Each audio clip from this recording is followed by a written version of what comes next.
நாம் வாக்குத்தத்த தேசத்தை நாடி வனாந்தரத்தை விட்டு விலகி வருவோம் என்று பார்த்து கொண்டிருக்கிறோம்.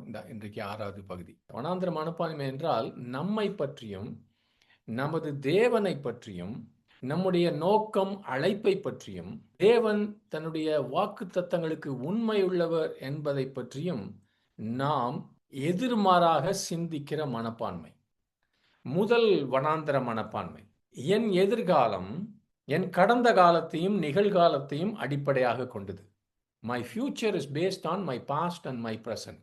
நாளைக்கு என்ன நடக்க போகுது, அடுத்த வருஷம் என்ன நடக்க போகுது, 10 வருஷம் கழிச்சு எனக்கு என்ன நடக்க போகுது, என்னுடைய இன்றைய நிலைமையும் என்னுடைய கடந்த வாழ்க்கையும் அடிப்படையாக கொண்டது என்று நம்ம வனாந்தரத்தில் இருக்கிறவங்க நினைக்கிறோம். அதனால அப்படியே சுத்திட்டு இருக்கோம். இது ஒரு தவறான சிந்தனை, இது தவறான மனப்பாங்கு. இஸ்ரவேல் ஜனங்களுக்கு, அந்த வனாந்தரத்தில் அலைந்த அந்த ஜனங்களுக்கு தங்கள் வாழ்க்கையை குறித்த ஒரு சாதகமான தரிசனம் அவங்களுக்கு இல்லவே இல்லை. சகோதரனே சகோதரியே, உங்கள் வாழ்க்கைக்காக தேவன் ஒரு நல்ல திட்டத்தை வைத்திருக்கிறார். நல்ல நோக்கமுள்ள ஜனங்களாக நீங்களும் நான் இருக்க வேண்டும். நம்ம தேவனுடைய பிள்ளைகள், நமக்கு ஒரு நோக்கம் உண்டு. பரிசுத்த ஆவியானவர் நம்மை ஒருபோதும் கைவிட மாட்டார், அந்த நோக்கத்தை நிறைவேற்றுவார்.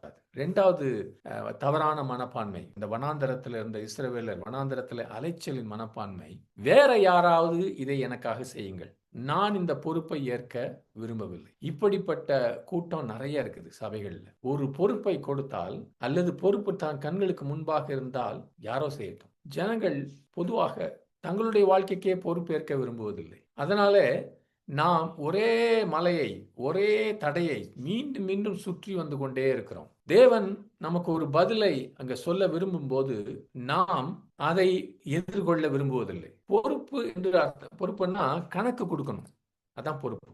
Responsible means accountability. உங்க கடன் இருந்தா பொறுப்பு இருக்கணும். தேவன் உங்களுக்கு திறமைகளை கொடுத்திருந்தா அதுக்கு நீங்க பொறுப்பாக இருக்கணும். உங்களுக்கு கடமைகளை கொடுத்திருந்தால் அதை கவனித்துக் கொள்ள வேண்டும். ஆவிக்குரிய வாழ்க்கையிலே முதிர்ச்சி அடைந்தவர்கள் தங்கள் வாழ்க்கைக்கு பொறுப்பேற்கிறார்கள். யாராவது சொல்லி செய்யணும்னு எதிர்பார்க்கிற அந்த கூட்டம் இல்ல. 3வதாக, தயவு செய்து எல்லாவற்றையும் எளிதாக்கும். காரியங்கள் எல்லாம் மிகவும் கடினமா இருந்தால் என்னால் தாங்கிக் கொள்ள முடியாது. Make it simple, make everything easy. வனாந்தரத்துல அந்த பாத்தீங்களா, நிறைய வசனம் வாசிச்சோம். இது மிகவும் கடினம் என்று வனாந்தரத்துல சொல்லப்படுவது ஒரு பெரிய சாக்கு போக்கு. இது மிகவும் கடினம் என்று நான் நினைக்கிற வரைக்கும், இப்ப கூட ஒரு சகோதரன் சொன்னார், ஜூலியன், இது நமக்கு கொடுக்கப்பட்டிருக்கிற பொறுப்பு ரொம்ப பெருசு, கஷ்டம்னு சொல்லிட்டு அப்படியே இருந்துடும் இருக்கிற இடத்துல. அந்த மிகவும் கடினம் என்று சொல்லுவது, அதை நம்புகிற வரைக்கும் அது எப்பொழுதும் கடினமாக தான்.